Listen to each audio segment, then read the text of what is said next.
الحمدللہ کما ينبغي لجلال وجهه وعظیم سلطانه والصلاة والسلام على من بعث بشریعة البیضاء محمد وعلى آلہ واصحابہ وذریاتہ ومن تبعهم بإحسان إلی یوم الدین وبعد۔ برادر اسلام، حاضرین جمعہ، سب سے پہلے بحال وحدہ لا شریک کی تمام تعریف اور بڑائی لائق اور زیبا ہے، جس نے ہمیں اشرف المخلوقات بنا کر اس روئے زمین میں اپنی عبادت کے لیے مبعوث فرمایا ہے۔ اس کے بعد ہمارے آخری نبی محمد رسول اللہ صلی اللہ علیہ وسلم پر انگنت درود و سلام نازل، اللہم صلی علیہ اللہم بارک علیہ۔ برادر اسلام، اس سے پہلے چند جمعوں میں خطبوں میں قیامت کی علامت اور نشانیاں، قیامت کی ہولناکیوں کو بیان کیے ہیں۔ امید ہے کہ اس کی روشنی میں آپ بہت کچھ سیکھ لیے ہوں گے، جان لیے ہوں گے قیامت کے بارے میں۔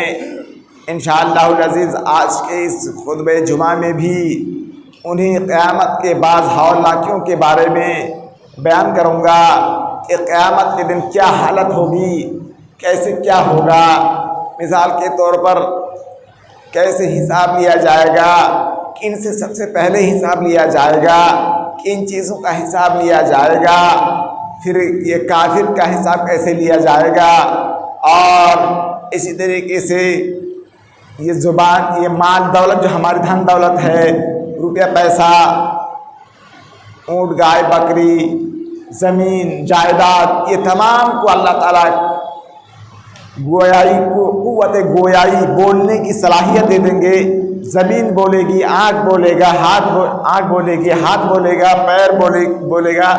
اس طریقے سے اللہ رب العالمین تمام چیزوں کو قیامت کے دن ان چیزوں کو کریں گے۔ اسی طریقے سے میزان قائم کیا جائے گا، حوض کوثر ہوگا، میزان قائم کیا جائے گا، بندوں کے اعمال کو ناپے تولے جائیں گے، اور اسی طریقے سے پل صراط ہوگا، جہنم کے اوپر ایک پل قائم کیا جائے گا جو بال کے برابر سے بھی مہین ہوگا، اس میں گزرنا ہے۔ ہر شخص اپنے اعمال کے مطابق اس میں گزریں گے، کوئی تو بجلی کی طرح، کوئی ہوا کی طرح، کوئی چڑیا کی طرح، کوئی چلنے کی طرح، جو اور کوئی گنہگار اور بدکار ہوگا جہنم میں گر جائے گا۔ اسی طریقے سے شفاعت کی جائے گی، نبی صلی اللہ علیہ وسلم کی شفاعت ہوگی، مومنین کی شفاعت ہوگی، فرشتوں کی شفاعت ہوگی۔ اللہ رب العالمین جن کے لیے سفارش کی اجازت دیں گے ان کے لیے یہ لوگ سفارش کریں گے۔ پھر اللہ رب العالمین اپنی رحمت سے جہنم سے آخری دفعہ کو نکالیں گے اور جنت میں داخل کریں گے۔ یہاں تک کہ جہنم میں صرف مسلمان وہی لوگ باقی رہ جائیں گے جن لوگوں نے شرک کیا تھا دنیا میں، اللہ کے ساتھ شرک کیا، رسول اور بدعت کو جنم لیا، اور توبہ شرک کرنے کے بعد توبہ نہیں کیا۔ کافر مشرک اور جو مسلمانوں میں جو شرک کیا، قبر پوجا، پیر پوجا، اور جو علماء پیر پوجا، علماء پوجا، یہ اپنی جو اللہ کے علاوہ کسی کے سامنے نظر نیاز چڑھایا اور شرک کیا، یہ مشرک صرف باقی رہ جائے جہنم، باقی تمام لوگ جہنم سے نکل جائیں گے سفارش کے ذریعے سے، اپنے اعمال کے ذریعے سے، سفارش کے ذریعے سے۔ اللہ کے رسول سفارش کریں گے، مومنین سفارش کریں گے، فرشتے سفارش کریں گے، اللہ اپنی قدرت سے، اپنی جلال سے نکالیں گے۔ لیکن اللہ کا فیصلہ دو ٹوک اعلان ہوگا کہ صرف اور صرف وہی مسلمان جو اپنے آپ دنیا میں مسلمان کہتے ہیں لیکن شرک کرتے ہیں، کھلا شرک کرتے ہیں، شرک اکبر کا کرتے ہیں، تو ایسے ہی لوگوں کو کی کوئی معافی نہیں ہے اور ہمیشہ جہنم میں رہیں گے۔ تو آئیے تھوڑی سی روشنی میں، تھوڑی سی تفصیل سے ہم انہی چیزوں کو دیکھیں گے۔ سب سے پہلی چیز یہ ہے کہ حساب لیا جائے گا۔ سب سے پہلے کن لوگوں کا حساب لیا جائے گا؟ حدیثوں میں آتا ہے کہ امت محمدیہ دنیا میں سب سے اخیر میں آئے۔ آدم علیہ السلام سے لے کر عیسیٰ علیہ السلام تک جتنے بھی انبیاء کرام آئے، ان تمام لوگوں کے بعد میں سب سے آخر میں امت محمدیہ دنیا میں آئے، اور لیکن قیامت کے دن حساب جب ہوگا تو امت محمدیہ کا سب سے پہلے حساب ہوگا۔ سبحان اللہ، سب سے پہلا حساب ہوگا۔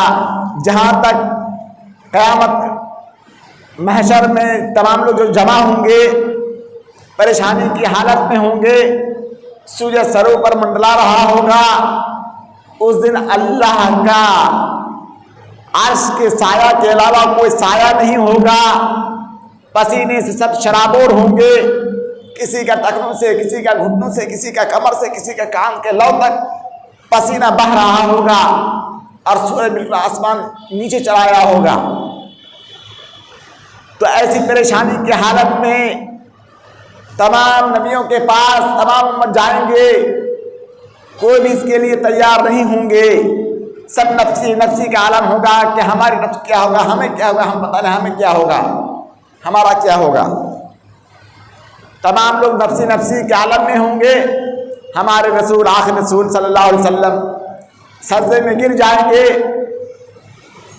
اور سجدے میں گر جائیں گے، اللہ سے کچھ دیر تک ٹھہرے رہیں گے، پھر اللہ سے آواز آئے گی، یا محمد ارفع راسک سل توتا اشفع تشفع، اے محمد اپنے سر کو اٹھاؤ، آپ اٹھائیے، آپ کا سوال کا جواب دیا جائے گا، آپ کی سفارش کو قبول کی جائے گی، آپ کی مانگی ہوئی چیز کو پوری کی جائے گی۔ چنانچہ نبی صلی اللہ علیہ وسلم کہیں گے کہ میری امت کے تمام لوگوں کو نکال باہر کیجیے۔ ایک حدیث پہلی بار مجھے میری نظر سے گزری، وہ حدیث یہ ہے کہ اللہ کے رسول کو اختیار دیا گیا کہ آپ اپنی امت کے لیے سفارش کریں گے، اور یا آپ آدھی امت محمدیہ کو لے کے جنت پہ چلے جائیے۔ تو ہمارے نبی کیا کہیں گے؟ نہیں، مجھے آدھی امت کو لے کر جنت میں صرف نہیں جا رہا ہے، ہم کو سفارش کا حق دیجیے۔ تو آپ جب سفارش کریں گے تو سفارش سے ان تمام لوگوں کو جہنم سے نکال باہر کریں گے جو لا الہ الا اللہ ان کے اعمال کے ساتھ بجا لائیں گے۔ تمام اوساط موحدین جو گنہگار ہوں گے لیکن موحد تھے، شرک کرنے والے نہیں تھے، ان کو جہنم سے نکالا جائے گا اور جنت میں داخل کیا جائے گا۔ صرف وہی لوگ جہنم میں باقی رہ جائیں گے جو شرک اکبر کے مرتکب ہوں گے۔ ان اللہ لا یغفر ان یشرک بہ ویغفر ما دون ان یشرک بہ شیئا ویغفر دون ذلک لمن یشاء۔ اللہ رب العالمین اعلان کر رہے ہیں کہ صرف شرک کا گناہ کو ہم معاف نہیں کریں گے، ہم دنیا ہی میں اعلان کر دیے شرک کا گناہ کو ہم معاف نہیں کریں گے، بقیہ تمام گناہوں کو معاف کر دیں گے۔ تو اس طریقے سے ہمیں چاہیے کہ ہمیشہ قدر الامکان شرک سے بچے، شرک سے دور رہیں۔ اسی طریقے سے حساب جو ہوگا تمام امتوں کا حساب امت محمدیہ کے بعد ہوگا۔ جب ان کا حساب کتاب ہو جائے گا، جنت جہنم کا فیصلہ ہو جائے گا، بقیہ امتوں کو لایا جائے گا، تمام امتوں کو لائے جائیں گے، اور وہ لوگ ان لوگوں سے سوال ہوگا، سب سے پہلے ان کے نبیوں سے سوال ہوگا، اور کہا جائے گا، اللہ تعالیٰ کہیں گے ان کو کیا آپ نے اپنی دعوت کو پیغام کا کام کیے تھے؟ تمام نبی نے کہا کہ ہاں ہم دعوت کام کیے تھے، تو ہم آپ تیرا پیغام کو اللہ کو ہم نے پہنچا دیا تھا۔ تو اللہ کہیں گے اپنی کی امت سے کہ سچ بول رہے ہیں، کیا تمہیں دعوت ملی تھی؟ میری دعوت، توحید کی دعوت، سنت کی دعوت، رسالت کی دعوت، توحید کی دعوت، قیامت کی دعوت، آخرت کی دعوت، فرشتے پر ایمان لانے کی دعوت، کتابوں پر ایمان لانے کی دعوت، فرشتوں کے ایمان لانے کی دعوت تم کو ملی تھی؟ ایسے بعض حالات میں جھوٹ بولیں گے اور اللہ سے کہیں گے نہیں، ہمیں کوئی دعوت اور نہیں ملے گی۔ پھر نبی کو، تمام انبیاء کو کہا جائے گا کہ تمہارے گواہ کون ہیں؟ کہ ہمارے گواہ محمد صلی اللہ علیہ وسلم ہیں اور ان کی امت۔ چنانچہ اللہ تعالیٰ محمد صلی اللہ علیہ وسلم اور امت محمدیہ کو بلائیں گے اور کہیں گے تمہیں کچھ پتا ہے یہ تمام انبیاء کرام اپنی قوموں کو اپنی امتوں کو دعوت پہنچائے تھے؟ تو امت محمد تمام لوگ ایک زبان ہو کر کہے کہ ہاں اللہ کے رسول، یہ اللہ ہے، یا اللہ ہاں ان نبیوں نے اپنی قوم کو پہنچا دیا تھا، دعوت تبلیغ کیا تھا، لیکن وہ لوگ ایمان نہیں لائے تھے۔ یہ فجینا بک علی ہؤلاء شہیدا، ہم آپ کو گواہ پیش کریں گے، تمام امتوں کے خلاف گواہی دیں گے۔ قرآن حدیث میں ہے کہ تمام امت کے انبیاء کرام اپنے اپنے قوم کو دعوت، اپنے قوم کو اللہ کا دعوت، اللہ کا پیغام، اللہ کی دعوت پہنچا دیے تھے۔ تو اس طریقے سے کافر، منافق، مسلمان مشرک کہ اعضاء جوارح، ان کا ہاتھ، ان کا پیر، ان کی آنکھ، ان کا جسم، ان کا چمڑا، یہ سب بولیں گے اور ان کے خلاف گواہی دیں گے کہ اللہ تو نے جو اس کو ہاتھ دیا تھا، اس ہاتھ سے فلاں کے اوپر ظلم کیا تھا، تو نے جو پیر دیا تھا اس پیر چل کر کے چوری کیا تھا، ڈکیتی کیا تھا، زنا کیا تھا، سود کھایا تھا۔ تمام لوگ منہ کو بند کر دیا جائے گا، بلکہ تمام اعضاء ان کے خلاف گواہی دیں گے، مشرک کے خلاف، منافق کے خلاف۔ موحدین مشرک جو ہوں گے، لا الہ الا پڑھیں گے اور مشرک ہیں وہ، تو ان کا بھی حشر قیامت میں کے دن کافروں کے ساتھ ہوگا۔ وہی موحدین نجات پائیں گے جو گنہگار ہیں لیکن شرک نہیں کیا ہے۔ حدیث میں آتا ہے من قال لا الہ الا اللہ دخل الجنہ، دوسری حدیث میں ہے لا الہ مفتاح الجنہ، جو لا الہ الا اللہ کہے گا وہ جنت میں چلا جائے گا۔ دوسری حدیث میں ہے کہ جنت کی کنجی لا الہ الا اللہ ہے۔ تو بڑے آسان بات ہے، ہم لا الہ کہہ دیں گے جنت چلے جائیں گے۔ سنیے اس کی تفصیل ہے تھوڑی سی۔ لا الہ جنت کی کنجی ہے 100%۔ لا الہ سب پر بھاری ہوگا بلا شک، لیکن ایک شرط کے ساتھ، اعمال کے ساتھ۔ جس طرح سے کنجی میں دندانے ہوتے ہیں، بغیر دندانے کے تالا سپاٹ چابی سے تالا نہیں کھلے گا، اسی طریقے سے ہمارا کلمہ، ہماری گواہی لا الہ کی اس وقت کام آئے گی جب ہم اعمال کیے ہوں گے، نماز، روزہ، حج، زکوٰۃ، امر بالمعروف، نہی عن المنکر، یہ سب کیے ہوں گے، تبھی وہ تالا جنت کا تالا کھلے گا۔ ورنہ صرف لا الہ الا اللہ زبان سے کہنے سے بغیر اعمال کے قبول نہیں ہے، مقبول نہیں ہے۔ اس لیے ہمیں کیا کرنے ہوگا؟ عمل کرنے ہوگا۔ اسی طرح سے ہر چیز گواہی دے گی۔ ہمارا ہاتھ گواہی دے گا ہمارے خلاف، ہمارے آنکھ گواہی دے گی ہمارے خلاف، ہمارا پیر گواہی دے گا ہمارے خلاف، ہمارے جسم کے چمڑے گواہی دیں گے ہمارے خلاف۔ زبان بند کر دی جائے گی اور اسے گواہی دلوائیں گے۔ اسی طریقے سے زمین، جائیداد، مال و دولت سب انسان کے خلاف گواہی دیں گے اور غلط استعمال کیا ہوگا۔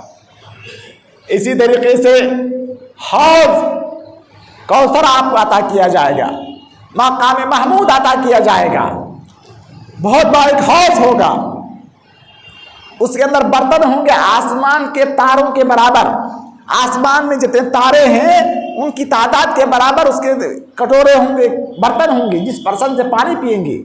اور زمزم، یہ پانی، حوض کوثر کا پانی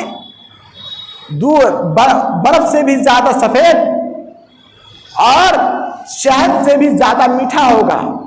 اگر جو مومنین کو پلایا جائے گا، موحدین کو پلایا جائے گا، جنتیوں کو پلایا جائے گا، امت محمدیہ کے جو لوگ شرک نہیں کیے ہیں ان لوگوں کو پیا جائے گا، اور جو لوگ اس پانی کو پی لیں گے 50,000 سال کا ایک دن ہوگا، اس دن جنت میں جانے تک اس کو پیاس نہیں لگے گی۔ اور سبحان اللہ عظیم، کچھ لوگ آئیں گے، اللہ کے رسول پہچان لیں گے کہ مومن تھے، لیکن اس کو روک دیا جائے گا۔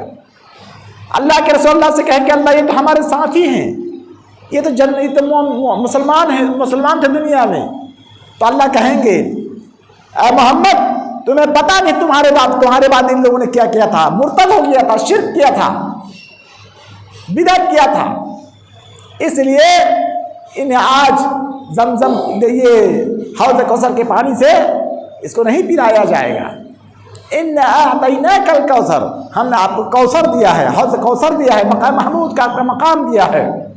تمام امت محمدی اس وقت پانی پئیں گے، زمزم یہ حوض کوثر کا پانی پئیں گے جو دودھ سے بھی زیادہ سفید ہوگا، شہد سے بھی زیادہ میٹھا ہوگا۔ ایک مرتبہ پانی پی لیں گے پھر پیاس نہیں لگے گی۔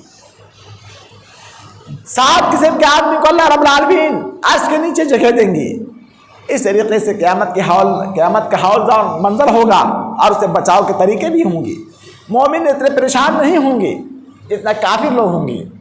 اس کے بعد میزان قائم کیا جائے گا، ترازو قائم کیا جائے گا، تمام لوگوں کے اعمال کو تولے جائیں گے، یہاں تک کہ ایک گنہگار مسلمان کو لایا جائے گا۔ انہوں نے اپنی زندگی میں کبھی بھی خیر کا کام نہیں کیا تھا، لیکن شرک نہیں کیا تھا، تو اللہ رب العالمین ان کے تمام برائیوں کو ایک پلے میں رکھیں گے اور لا الہ الا اللہ کے پلے ایک کاغذ میں ٹکڑا کو ایک پلے میں رکھیں گے، تو لا الہ الا اللہ والا پلہ بھاری ہو جائے گا۔ سود کیا، زنا کیا، بتکیدی کیا، چوری کیا، زنا کیا، جتنے بھی دنیا میں برائی ہو سکتی سب کیا، لیکن شرک نہیں کیا تھا، تو اللہ رب العالمین اس کو معاف کر دے گی۔ تو ہمیں چاہیے کہ شرک کا جو گناہ ہے ہماری پیشانی کسی مورتی کے سامنے ہو، کسی قبر کے سامنے ہو، کسی پیر کے سامنے ہو، کسی عالم کے سامنے ہو، کسی درویش کے سامنے ہو، ہرگز نہیں جھکنی چاہیے ہماری پیشانی کو۔ ہماری پیشانی اگر جھکے گی صرف اللہ کے لیے، اگر ہم کسی کو سجدہ کریں گے صرف اللہ کو سجدہ کریں تبھی ہم کو نجات مل سکتی ہے۔ اس کے بعد آگے بڑھتے ہیں، پل صراط قائم کیا جائے گا، جہنم کے اوپر پل ہوگا، باریک ہوگا، لیکن تمام مسلمانوں کو اور کافروں کو اس سے گزرنا ہے۔ جو جنتی ہوں گے، جن کے اعمال جتنے زیادہ اچھے ہوں گے وہ اسی طرح اس سے بآسانی گزر جائے گا۔ بعض موحدین اور مومنین بجلی کی طرح، بجلی کی کڑک کی طرح وہاں سے گزر جائیں گے، بعض مومنین ہواؤں میں اڑنے کی طرح گزر جائیں گے، بعض مومنین پرندوں کی طرح اڑیں گے اور پل صراط کو پار کر لیں گے۔ لیکن جو گنہگار ہوں گے، جہنمی ہوں گے، تو وہ جہنم میں اس پل صراط کے نیچے گر جائیں گے۔ سبحان اللہ العظیم۔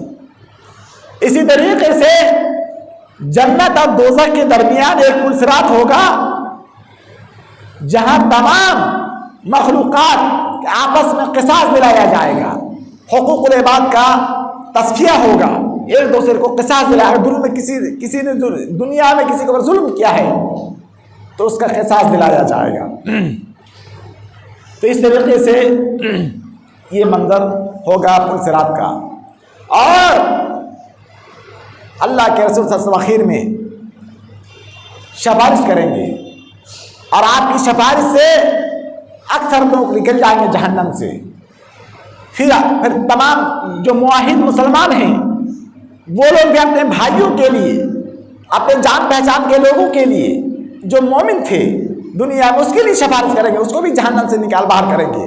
پھر آخر میں اللہ رب العالمین چند ایسے لوگوں کو بھی نکالیں گے جہنم سے جنہوں نے زندگی بھر کوئی اچھا کام کیا ہی نہیں تھا، لیکن اس کے اندر کلمہ شہادت تھی، انہوں نے دنیا میں لا الہ کہا تھا، اس پر عمل کیا تھا، تو ان لوگوں کو بھی نکال باہر کر کوئلہ ہو جائیں گے، جل کر کے راکھ ہو کر کوئلہ ہو جائیں گے۔ پھر ان کو جنت کے پانی آب حیات اس کو ڈالا جائے گا، اور وہ اس کے اندر پھر وہ نئے طریقے سے اس کی زندگی پیدا ہوگی، اور پھر اس کو جنت میں داخل کیا جائے گا۔ اور جب جنت اور جہنم کا فیصلہ ہو جائے گا، تمام جنتی لوگ جنت چلے جائیں گے، جہنمی لوگ جہنم چلے جائیں گے، وہ ساتھ معاہدین کا سزا ہونے کے بعد وہ لوگ بھی جنت میں چلے جائیں گے، اللہ کے رسول کی شفاعت ہو گئی، مومن کی شفاعت ہو جائے گی، اللہ کے اپنے رحم و کرم سے نکال باہر کریں گے۔ پھر موت کو لایا جائے گا، لا کر جنتی کو کہا جائے گا، جنتی سنو یہ کون ہے؟ کہ موت ہے۔ جہنم میں یہ کیا چیز ہے؟ کہ موت ہے، اس کو ذبح کرو، موت کو ختم کر دیا جائے گا۔ اس کے بعد پھر کوئی موت نہیں آئے گی، اس کے بعد اور کوئی موت نہیں آئے گی۔ جنتی لوگ ہمیشہ جنت میں رہیں گے۔ مشرک لوگ ہمیشہ ہمیں جہنم میں رہیں گے. تو اللہ رب العالمین سے دعا کہ اللہ ہمیں اس ہولناک منظر کو سے بچنے کے لیے ہمیں دنیا میں شرک سے بچا لے. اللہ نیک اعمال کی توفیق دے. اللہ نماز روزہ حج زکات کرنے کی توفیق دے. اللہ ہمیں برائی سے بچا دے، بدعت سے بچا دے، شرک سے بچا دے، تاکہ اس دن ہم ذلیل اور رسوا نہ ہوں. اللہ تعالیٰ قبول فرمائے. عباد اللہ رحمکم اللہ، ان اللہ یامرکم بالعدل والاحسان وایتاء ذی القربى وینہی عن الفحشاء والمنکر والبغی یعظکم لعلکم تذکرون. اذکروا اللہ یذکرکم وادعوہ یستجب ولذکر اللہ اجل واتم واکبر.